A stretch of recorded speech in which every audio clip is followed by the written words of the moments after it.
Cineas, Ratu Film Festival 2023 akan segera hadir. Kira-kira apa ya temanya tahun ini?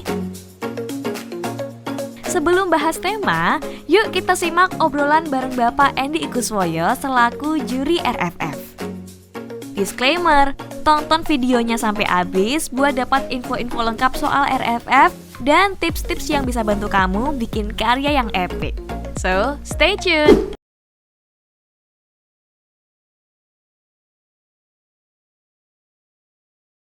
Sedikit evaluasi untuk Ratu Film Festival yang tahun 2002 sebagai salah satu juri. Saya melihat semua ceritanya bagus, secara teknis kamera bagus, sound, sedikit evaluasi sound karena sound ini sangat penting. Ada beberapa sound itu suaranya itu kurang detail, jadi memang pengambilan jaraknya itu mungkin agak jauh. Yang terpenting yang harus dievaluasi oleh teman-teman yang ingin mengikuti RFF di 2023, salah satunya tentang pemilihan karakter pemain. Jadi di tahun lalu itu banyak yang menggunakan karakter di tokohnya itu harusnya bapak-bapak, tapi diperankan oleh anak-anak. Misal bapak-bapak itu ya 40 tahun ke atas, tapi ini diperankan oleh teman-teman SMP sendiri misalkan, atau teman-teman SMA yang usianya notabene masih 17 tahun. Nah itu sangat tidak enak untuk di film, karena ini bukan teater ya. Kalau di teater kan teman-teman oke lah, anak-anak menjadi orang tua boleh, tapi kalau film itu kalau bisa realistis mungkin. Kalau memang tidak bisa menemukan karakter bapak-bapak atau ibu-ibu, kenapa nggak digunakan sebagai kakaknya aja atau temennya, toh konfliknya juga akan sama. Itu sih yang paling penting. Artinya kendala-kendala itu sebenarnya bisa diperbaiki, Mas? Sangat bisa. Misal nih masalah sound system, masalah suara. Misal dalam produksi film itu ada namanya master, ada namanya cover. Pakailah sound yang cover. Cover itu kan mepet ya, close up. Kalau memang nggak punya sound yang mumpuni, dialog yang diambil itu saat kita pepet. Dipepetin misalkan pakai handphone. Handphone paling baik secara sound, kualitas suara itu iPhone. Pepetin aja misalkan jarak 30 cm lah dari sepanjang lengan sini, itu oke. Suaranya pasti akan bagus. Jangan ngambil master sebagai master suara juga. Jadi masternya tetap diambil. Nah, ketika ngambil cover itu dialognya harus sama dengan ketika master sehingga dipasang soundnya bagus. Untuk yang pemeran tadi?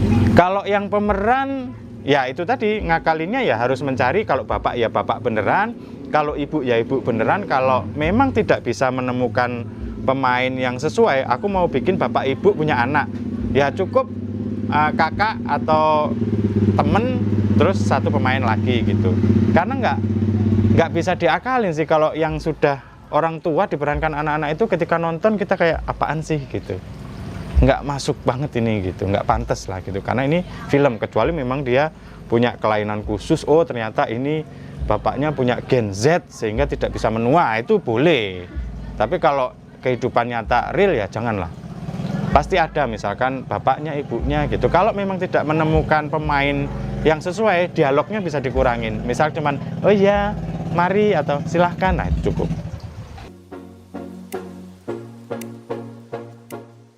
Nah, buat teman-teman semua, tren film ini kita harus berkaca dari Hollywood dan Bollywood. Itu nggak boleh dilupakan, maksudnya Bollywood, Hollywood, sama Korean. Nah, tiga referensi film ini sebenarnya sudah menyajikan film-film yang secara tren itu harusnya kita bikin. Trennya apa? Trennya adalah kedekatan orang tua. Misal contoh lah, kenapa film Ngeri-Ngeri Sedap bisa masuk ke ranah internasional, ke Oscar bahkan. Nggak tahu Oscar sebelah mana, tapi film itu dinilai di internasional. Padahal ceritanya sederhana, tentang 4 orang anak dengan 2 orang tua. Nah, tren itu harusnya yang apa ya?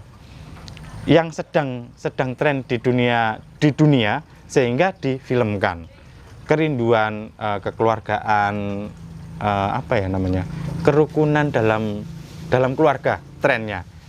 Artinya buat teman-teman bisa membuat isunya lokal, tapi secara secara konten itu bisa kebalik ya. Secara konten lokal, misalkan tentang orang Tulungagung yang bapaknya tidak pernah ketemu dengan ibunya, terus anaknya dititipin ke neneknya, itu kan kontennya lokal, tapi isu itu sebenarnya isu yang internasional. Nah, tren film sekarang itu lebih ke situ.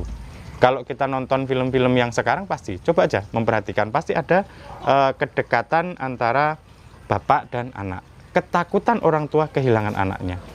Tinggal bagaimana kita mengemas isu global yang sedang rame, itu menjadi sebuah konten yang sangat lokal tapi bisa ditonton oleh semua orang. Itu hampir semua film kok. Contoh lah yang kita ngomongin apa, series misal, Kupu-Kupu Malam atau Open BO.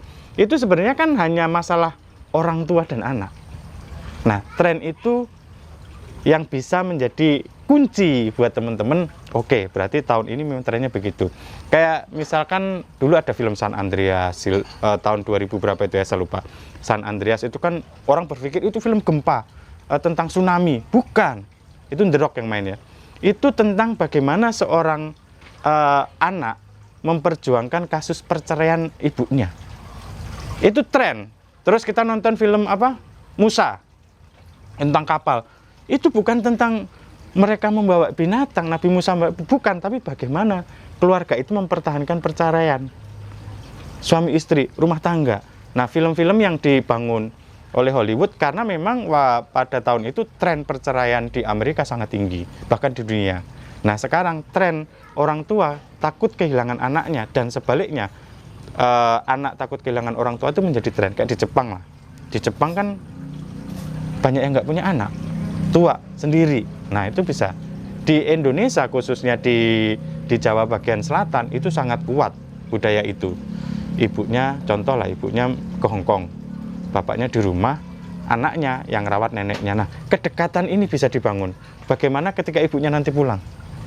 Ada yang 10 tahun nggak pulang, ada yang 20 tahun nggak pulang.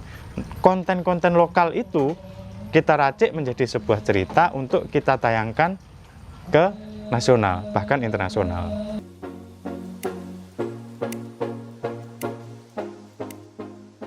Sangat bisa. Cuman sudut pandang politik itu jangan berpikir bahwa politik itu adalah partai. Bukan. Tapi bagaimana kita sebagai pembuat film, misalkan menulis skenario, tokoh antagonis dan protagonis ini kan harus selalu berantem nih. Dalam ilmu politik ada, kan saya sarjana ilmu politik ya, ada namanya ilmu katak berenang. Bagaimana seorang peran antagonis itu harus bisa berenang, nyamplui koncone kanan kiri, ternyata dia orang baik. Bisa juga politik itu trik. Nah, politik adu domba di dalam sebuah cerita itu sangat penting karena setiap menit harus ada konflik. Sebagai penulis cerita atau sebagai pembuat film, kita harus memahami teknik berpolitik dalam sebuah alur cerita. Karena cerita yang lempeng-lempeng aja nggak menarik. Cerita itu butuh konflik, butuh tokoh yang berbeda karakter. Misalkan yang satu suka warna merah, yang satu suka warna putih. Ini kalau ketemu pasti berantem. Mau beli baju couple aja pasti berantem. Gue sukanya merah, aku sukanya putih. Anaknya sukanya biru. Nah ini satu lagi sukanya kuning emaknya. Ruwet sudah hanya karena masalah baju. Kembali lagi orang tua masuk, ini politik. Cuman orang berpikir bahwa politik adalah partai. Bukan. Politik adalah pemilihan, bukan. Politik itu ya bagaimana penulis skenario menciptakan konflik di dalam tokoh-tokoh yang diciptakan. Ini tokohnya hitam, ini abu-abu, ini putih. Kan harus begitu. Atau cukup hitam dan putih.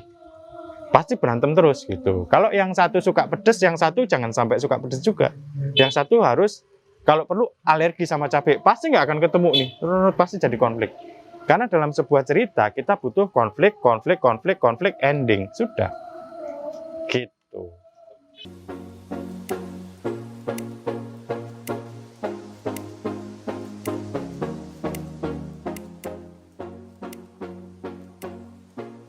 Ya, untuk Ratu Film Festival 2023 saya rasa ya itu tadi, pertama isu tentang perubahan iklim, kedua isu tentang keluarga, kedekatan orang tua, atau isu-isu tentang yang menarik lah sekarang.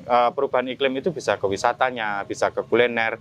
Bagaimana misalkan contoh ya, ada keluarga, ibunya lagi di Hong Kong, terus dia bikin bubur ayam contoh. Cuman bubur ayamnya itu menggunakan styrofoam. Gara-gara itu berantem lah dia dengan pacarnya, contoh. Kenapa? Karena styrofoam tahu, sebagian orang nggak tahu kalau styrofoam itu tidak bisa didaur ulang ya, tidak bisa teruraikan.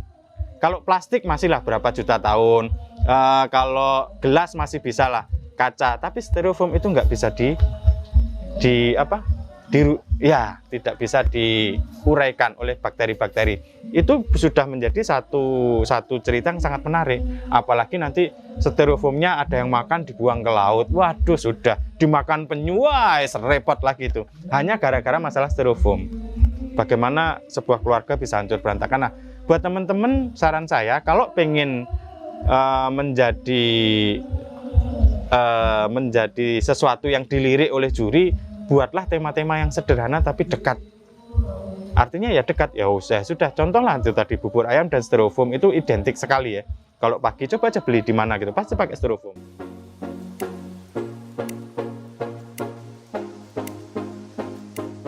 Ratu Film Festival harus kita ikuti bersama. Kenapa? Karena ini menjadi media untuk branding bahwa di Tulungagung dan sekitarnya, di Blitar, dimanapun teman-teman berada, festival film ini menjadi langkah awal untuk menuju festival-festival berikutnya. Karena kalau saya ngasih materi juga, saya biasanya memberikan materi tentang, ini loh film-film festival internasional, dan itu sangat bisa untuk teman-teman ikuti.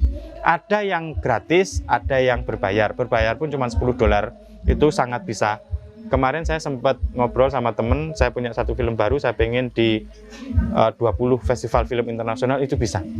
Hanya modal $10 kita bisa akses. Nah, kalau nama kita bisa masuk, misalkan lah ke nggak usah internasional dulu ya, di Indonesia aja.